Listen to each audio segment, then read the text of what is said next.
Guys, कैसे हो आप सब। आपका मेरे channel BMS lectures smart study में स्वागत है। आज का जो हमारा टॉपिक रहेगा, ये पूरी वीडियो ही क्विक रिवीजन रहेगी।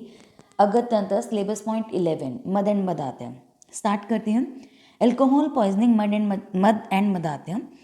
सबसे पहले है मद की निरुक्ति। मद शब्द में, मद धातु में, मद शब्द बनता किससे है? मद धातु में यत प्रत्यय लगाने से बनता है, जिसकी व्याख्या जो है माद्यति जनो अनेन इति, ये है इसका कि जो मनुष्य इसको मतलब मद का सेवन करके मतवाला हो जाता है। नेक्स्ट आता है इसका अर्थ देखते हैं। सामान्य अर्थ जो होता है नशा या पागलपन, और चिकित्सा के अनुसार देखते हैं तो बुद्धि और विवेक और संज्ञा का आंशिक लोप हो जाता है, थोड़ा उसका लोप हो जाता है। नेक्स्ट है इसकी परिभाषा। बुद्धि लोम्पति या द्रव मदकारी तद उच्यते तमोगुण प्रधानम च यथा मद सुरा अधिकम। ये जो श्लोक है ये इंपॉर्टेंट श्लोक है, आपको याद करना है। क्या है? बुद्धि लोम्पति या द्रवम मदकारी तदोच्यते तमो गुण प्रधानम च यथा मध्यम सुरा अधिकम, कि बुद्धि का लोप हो जाता है, उस द्रव्य को मद कहते हैं, ठीक है, मदकारी कहते हैं, और तम गुण प्रधान होता है, जैसे कि यथा मतलब जैसे कि मद और सूरा। नेक्स्ट आते हैं इसके पर्याय। सूरा, कादम्बरी, मदिरा और प्रसन्ना। मद के गुण ये इंपॉर्टेंट है, और इसकी मैंने ट्रिक बताई थी जो हमारे कंप्लीट सेशन जो चले थे, जिनमें कंप्लीट वीडियोस बनाई थी। ये क्विक रिव्यू है तो इसमें मैं क्विक ही लूँगी। किसी को डिटेल में पढ़ना है तो मैं उनका वीडियोस का लिंक डिस्क्रिप्शन बॉक्स में दे दूँगी। इसकी ट्रिक जो है वो है V3 सुरताल। V3 से मैंने आपको बताया था, V3 से था, V से व्यवायी, व्यवायी, विकासी और विशद, ठीक है। S से क्या है? सूक्ष्म है। U से उष्ण, R से रुक्ष है, R से रुक्ष है, ठीक है। और T से क्या है? तीक्ष्ण है। E से अम्ल है, यहाँ म है, अम्ल, अम्ल है। और A से आशु है, और L से लघु है। तो इस प्रकार हमारा ये जाता है V3 सुरताल। आपको ये ट्रिक याद रखनी है तो फिर ये अच्छे से हो जाएगा याद। V3 सुरताल, okay. नेक्स्ट हमारा आता है, ये बताई दिया मैंने, मद और ओज के गुणों में विपरीतता। मैंने इनका एक टेबल बना लिया है। ओज के गुण क्या है? गुरु है, शीत है। और ओज के गुण कैसे याद करने हैं वो मैंने फर्स्ट वीडियो में बता रखा है, जिसमें डिटेल स्टडी की थी हमने। अब वो वीडियो देख सकते हो। देखो, इसमें है हमारे ओज के गुण गुरु, शीत, मधुर, मृदु, प्रसाद, स्निग्ध, स्थिर, लक्षण, पिछिल, बहल। ये इनके अपोजिट है। जैसे लघु का अपोजिट गुरु, उष्ण शीत, अम्ल है तो मधुर है, तीक्ष्ण मृदु, आशुग है तो प्रसाद, प्रसाद मतलब प्रसन्न है, और रुक्ष है स्निग्ध, व्यवाही का स्थिर, विकासी, लक्षण, विशद, पिछिल, सूक्ष्म, बहल होता है। अब बात करते हैं मद के गुण और दोष की। तो गुण क्या है? मतलब इसमें गुण का आपको याद रखना है, जो उचित मात्रा में, उचित समय और हितकर अन्नपान के साथ सेवन करने पर, ठीक है।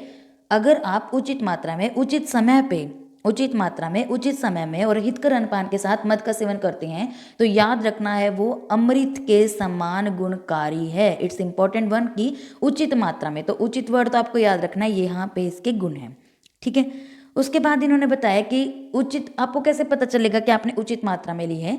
देखो, इसमें क्या होगा आपका, इसमें शोक, अर्ति, भय, उद्वेग, शोक अर्ति, भय, उद्वेग, घबराहट नाश हो जाएगी, और उसमें बल ज़्यादा आएगा, उसका मन प्रसन्न रहेगा, काम वासना जागृत रहेगी, ज़्यादा बोलेगा। अब कोई बंदा ज़्यादा बोल रहा है तो उसकी हिचकिचाहट समाप्त हो जाएगी, शरीर पुष्ट रहता है, चिंताओं से मुक्त रहता है। आपको इतना याद करना है। नेक्स्ट है मद के दोष। आपने देखा होगा लघु और उष्ण हमने पढ़ा था, ठीक है। लघु और उष्ण इसके गुण होते हैं। ये जो गुण होते हैं ये मन को प्रभावित करते हैं। जब ये मन को इफेक्ट करते हैं तो जो सत्व गुण वाला होता है तो वो खूब खुश हो जाता है, और ज़्यादा खुश हो जाता है, प्रसन्न हो जाता है, प्रेम सुख का अनुभव करता है, ठीक है। और जो रजगुण वाला होता है वो नाना प्रकार के दर्प, अभिमान, मतलब कुछ भी ऐसा हो जाए वैसा हो जाए इस बारे में सोचने लग जाता है, ठीक है। तम गुण वाला अधिक मदपान पीता है तो सम्मोह, क्रोध, निद्रा आदि उसको आ जाती है, ठीक है। ये हमारे क्या हो गए? इसके दोष हो गए। मद के प्रकार 3 प्रकार के हैं। इसके परिणाम स्वरूप याद रखना है, परिणाम स्वरूप है 3 प्रकार, प्रथम, मध्यम और उत्तम। तो अब हम पढ़ते हैं। प्रथम में क्या होगा? प्रथम में तो बिल्कुल हैप्पी हैप्पी, आनंदवर्धक, आनंद होगा, प्रीतिवर्धक, खाने पीने की भी उसको अच्छे प्रकार उनके गुणों का पता चलेगा, इंद्रियां भी उसके अच्छे से ग्रहण करेंगे अपने विषय को, अच्छी नींद लेता है, और जब नींद खुलती है तो सुख का अनुभव करता है, ठीक है। तो ये मद जो होती है, प्रथम मद जो होती है सुखप्रद होती है, ठीक है जी। तो नेक्स्ट बात करते हैं मध्य की। मध्य की तो आपके मन पर इफेक्ट करती है। कहाँ पर इफेक्ट करती है? आपके मन पर प्रभावित करती है। कभी तो साफ बोलता है, कभी अस्पष्ट बोलता है, ठीक है। कभी कभी ठीक बात करता है तो कभी प्रलाप करने लग जाता है, यही नहीं पता कि क्या बोल रहा है। कभी इधर उधर भागने लग जाता है, कभी बैठ जाता है, कभी बोलता है, कभी नहीं बोलता, कभी खाता पीता है तो नहीं खाता पीता। तो ये सब उसमें अनिश्चित रहता है, कोई निश्चित नहीं होता। तीते की बात करते हैं। तीते तो बिल्कुल ही बेकार, हद पार हो जाती है इसके अंदर। इसमें होगा क्या? तृतीय अवस्था में नशे का चरम सीमा इज एंड स्टेज होगी उसकी, बिल्कुल एंड स्टेज। इसमें जैसे छिन्न हो जाता है ना बिल्कुल, जिसमें कहते हैं कि ये वृक्ष तो बिल्कुल खोखला हो गया, इसी प्रकार वो भी इंसान जो होता है, मनुष्य जो होता है, वो धाराशीय मतलब पृथ्वी पर गिर जाता है और मद और बेहोशी के आवरण से उसका मन आवृत हो जाता है, ठीक है। जीवित होते हुए भी मरे हुए के समान होता है। इट्स इंपॉर्टेंट वन, आपको याद रखना है ये, कि जीवित होते हुए भी मरे हुए के समान होता है, ठीक है। जो उसके लिए बेनिफिशियल लोग होते हैं उनको भी जानता पहचानता नहीं है, और जिस चीज़ के लिए वो पीता है उसको तो उसकी उपलब्धि नहीं होती है। तो इतना आप याद कर लेना। नेक्स्ट है मद का मानव शरीर पर प्रभाव, क्या इफेक्ट होगा? मेन याद रखना है हृदय पर, ओके। इतना याद करना है कि हृदय पर होता है, ठीक है। और हृदय ही विकृत हो जाते तो आपकी ये है ही इसके अंदर कि रस, रक्त आदि धातुएं, मन, बुद्धि, ज्ञानेंद्रिया, कर्मेंद्रिया, आत्मा, ओज, ये सभी अव्यवस्थित हो जाती हैं, ठीक है। सभी अव्यवस्थित हो जाती हैं। फिर मद अतिरेक की अवस्था, बंदा ज़्यादा मद पी लेता है तो क्या होगा? अपना संतुलन खो देता है, ठीक है। इसमें उसकी 3 अवस्थाएं बता रखी हैं, प्रथम, द्वितीय, तृतीय। तो प्रथम में क्या होगा? ओज अविहित होती है, ओज अविहित होती है और हृदय जागरूक रहता है कि फिर भी ठीक है। मध्य में तो ओज विचलित होनी शुरू हो जाती है, इम्यूनिटी उसकी स्थिर नहीं रहती, उसको बहुत ज़्यादा बीमारियां लगनी शुरू हो जाती हैं, और इसमें तो ओज बिल्कुल ही नष्ट हो जाती है अंतिम वाले में तो, ठीक है। नेक्स्ट आते हैं हमारे पास मदात्या। मदात्या एल्कोहलिज्म कहते हैं, जो मद प्लस अत्या। अब इसी वर्ड को अगर हम तोड़ते हैं, मद प्लस अति, ना अति, तो मद का अति सेवन करना मदात्या, ठीक है। यही होता है मद प्लस अति। मद का अति सेवन करने से रोग उत्पन्न होता है, 2 प्रकार का होता है ये, ठीक है। तीव्र और गंभीर, जिसे बोलते हैं एक्यूट, ठीक है। एक्यूट अल्कोहल पॉइजनिंग होती है और ये क्रॉनिक अल्कोहल पॉइजनिंग होती है, जीर्ण वाली। प्राय भी इसका पान आता है, पान आता है मतलब ज़्यादा पी लेना, ठीक है। तो इससे होता है। नेक्स्ट आता है तीव्र। तीव्र मैंने अभी बोला है एक्यूट अल्कोहल पॉइजनिंग है, कि इसमें क्या होता है, एक ही बार, एक बार में ही बहुत ज़्यादा मात्रा में पी लेना, ठीक है। एक बार ही अधिक मात्रा में सेवन करना, वो एक्यूट होता है। जीर्ण में क्या होगा कि पीता है, वो काफ़ी मात्रा में पीता है, लेकिन वो डेली पीता है, अधिक समय से पीता है, अधिक मात्रा में पीता है, ये नहीं है कि एक ही दिन में, ठीक है। इसका मेन डिफरेंस रहता है। नेक्स्ट है मदाता के भेद। वात, वैसे तो त्रिदोष जो होती है, लेकिन दोषों के अनुसार अगर देखते हैं तो 4 होती हैं, वात, पित्त, कफ, सनिपाता। सनिपाता जो है वो सुश्रुत ने बताई है, और ये जो 3 है ये चरक ने बताई है, ठीक है। ये चरक ने और ये सुश्रुत ने बताई है। सामान्य लक्षण देख लेते हैं कि शरीर में पेन होता है। अब पेन हो गया, ठीक है, उसको इंद्रिय को कोई ज्ञान नहीं रहेगा, हृदय में भी पेन होगा, भोजन में इच्छा ना होगी, निरंतर प्यास लगना, ये सब रहता है। और काश, श्वास, हिक्का, आप यहाँ से याद कर सकते हो, काश, श्वास, हिक्का, प्रजागरण, ठीक है, छर्दी, अतिसार, ऐसे आप याद कर सकते हो। अब देखते हैं विशिष्ट लक्षण। तो वातज के देखते हैं। वातज में होगा क्या? हिक्का, आपको पता है वात में पेन ज़्यादा, हिक्का, सिर कंप, श्वास, पार्श्वशूल, प्रजागरण, बहुप्रलाप, आपको ये सारे कॉमन ही हैं वातज के लक्षण, कोई अलग से नहीं है। पित्तज में भी तृष्णा, दाह, ज्वर, बस आप एक याद रखना, शरीर का हरित वर्ण का हो जाना, ओके। नेक्स्ट देखते हैं कफज में छर्दी, अरोचक, हल्लास, तंद्रस, तमित्या, गौरव, शरीर का शीत युक्त होना। ये भी वैसे है तो कॉमन ही कि शीत युक्त हो जाना, फिर भी देख लेते हैं, ओके। नेक्स्ट है त्रिदोष। त्रिदोष सुश्रुत ने बताया, मैंने आपको पहले भी बताया था कि सुश्रुत ने बताया है। सर्वात्मक के भवती, सर्व विकार संपन्न, सारे विकार आ जाते हैं इसके अंदर, ये सन्निपातज होगा, ठीक है। नेक्स्ट है ध्वंसक और विक्षय। ये 2 ना, मद को ज़्यादा पीने से ये 2 रोग उत्पन्न होते हैं, ठीक है। और ये दोनों जो रोग होते हैं वायुजन्य होते हैं और दुर्बल शरीर वाले को होते हैं। इसके लक्षण देख लेते हैं। जो ध्वंसक है उसमें क्या होगा, श्लेष्मा प्रचेक, एक्सेसिव म्यूकस सिक्रीशन रहेगी, ठीक है। और कंठ शोष, देखो कंठ शोष है, मुख शोष है, और जब उसका सब चीजें सूख जाता है, मुख भी सूख गया, कंठ भी, फिर ये क्या कहता है कि मुझे किसी की आवाज नहीं सुननी। शब्द असहिष्णुता, मतलब कि शब्द को सहन नहीं कर सकता। तंद्रा और निद्रा बहुत आती है। विक्षय, क्षय हो गया, हृदय रोग, कंठ रोग, सम्मोह हो जाता है, छर्दी, अंगरूजा, ज्वर, तृष्णा, काश, शिरशूल, ये सब उसके लक्षण दिखते हैं, ठीक है। नेक्स्ट देखते हैं मदाते चिकित्सा के सामान्य सिद्धांत। सामान्य सिद्धांत क्या है, जिस दोष की प्रधानता है उसी की चिकित्सा करनी है। सबसे पहले तो जो प्रधान है पहले उसी की चिकित्सा करनी है, और तीनों दोषों में से जो प्रधान होगा उसकी करो पहले। वैसे मेनली पित्त की, उसके बाद वायु की करते हैं मदात्य वाले में, ओके। पित्त की और वायु की, तो आप पीवी कर लेना यहाँ पे, यहाँ ठीक है, पीवी। उसके बाद चरक ने क्या बोला है, मद द्वारा उभरे हुए दोषों के कारण स्रोतस में रुकी हुई वायु आपके, अब देखो मद के क्या है, मद के कारण दोष बढ़ गए। वायु थी स्रोतस में रुकी हुई थी, उसने क्या किया, सिर अस्थि संधियों में पेन कर दिया, ठीक है। फिर हमें उसको ठीक तो करना है ना। ऐसी स्थिति में हमें दोषों को ढीला करना होता है। तो अम्ल द्रव्य है, मद में अम्ल था ना, तो बेशक उसके रहते हुए भी, उष्ण अम्ल व्यवाही तीक्ष्ण रहते हुए भी हमें उसको विशेष प्रकार के मद का सेवन कराना है।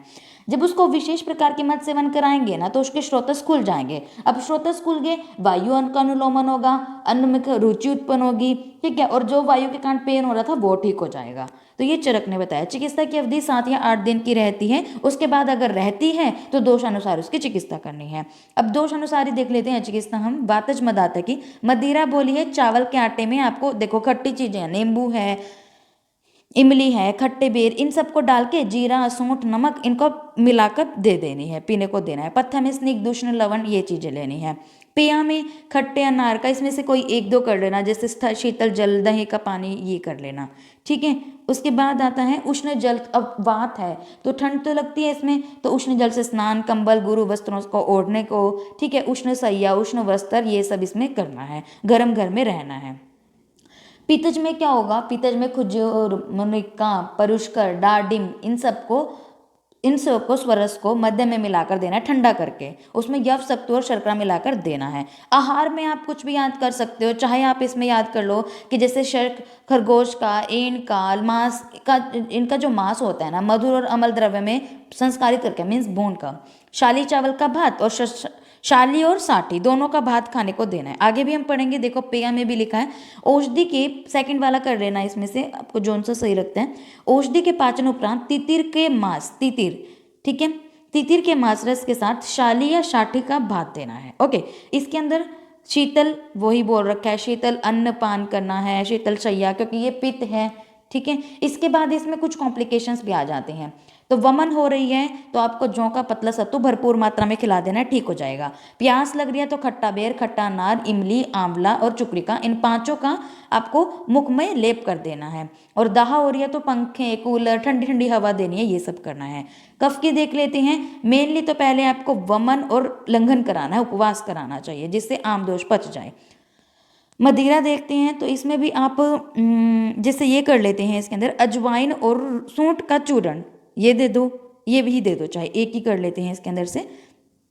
और आहार में आपको याद रखना है जौ और गेहूं की बनी सूखी रोटी और जंगली पशु पक्षी का मांस। पेया में आपको क है ना, कफ वाले में आपको पेया में एक ही है ना, तो काम याद रखना है इसमें, काम, ठीक है। तो म से मतलब मोथा है ये, ठीक है, मोथा का ही इसमें पकाया हुआ जल देना है। रुक्ष, इसमें कफ है तो रुक्ष उष्ण देना है, गर्म जल से स्नान करना है, ये सब चीज़ इसमें करनी है। इसके उपद्रव आते हैं तो सिर्फ 2 ही आती हैं, वो अरुचि और अग्निमंद है। इसमें आपको अष्टांग लवण देना है, अष्टांग लवण देना है। अ से अरुचि अग्निमंद, अ से अष्टांग लवण जल के साथ देना और मधुर अबल द्रव्यों के अनुपान के साथ देना है, ठीक है। सनिपातज में आपको क्या करना है, जो दोष प्रधान होगा उसकी करनी है और हितकर आहार विहार के साथ देना है। ध्वंसक और विक्षा में, क्योंकि मैंने बताया था कि वात वर्धक होती है, तो इस कारण वातज में जो बताई है चिकित्सा वो करनी है। और घी, दूध, भृंगन, वातनाशक, अभ्यंग, उद्वर्तन, ये सब करना है। मदाते रोग में पथ्य पथ्य देख लेते हैं। आचार्य गोविंद सेन ने अपने ग्रंथ भेषज रत्नावली में मदाते रोग अधिकार में मदाता के पथ्य पथ्य का बताया। तो पथ्य क्या है, कुछ भी जो आपको 5-10 नाम याद रहे आप वो कर सकते हो। जैसे कि संशोधन है, संशोधन शमन हो गया, निद्रा होगी, लंघन हो गया। 1 वर्ष पुराना शाली चावल, सस्ती चावल, ठीक है। और इसमें से नेक्स्ट आप देखें तो मूंग की, उड़द की दाल है, एन, तितिर, लावा, इनका मांस रस है, अनेक प्रकार के रुचिकर द्रव्य, हृद का मद्यपान, दूध, ये सेवन कर सकते हो। अपथ्य में क्या है, स्वेदन, नस्य, अंजनकरम, धूमपान, धन धावन, तांबुल, ये अपथ्य है। यहाँ पर हमारा कंप्लीट हो गया, क्विक रिवीजन हमने ली थी आयुर्वेदिक पॉइंट ऑफ व्यू की। नेक्स्ट वीडियो क्विक रिवीजन चलेगी मॉडर्न की, अल्कोहल पॉइजनिंग की। Thank you.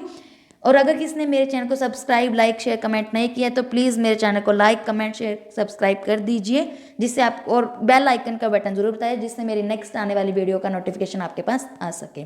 Thank you for watching my video.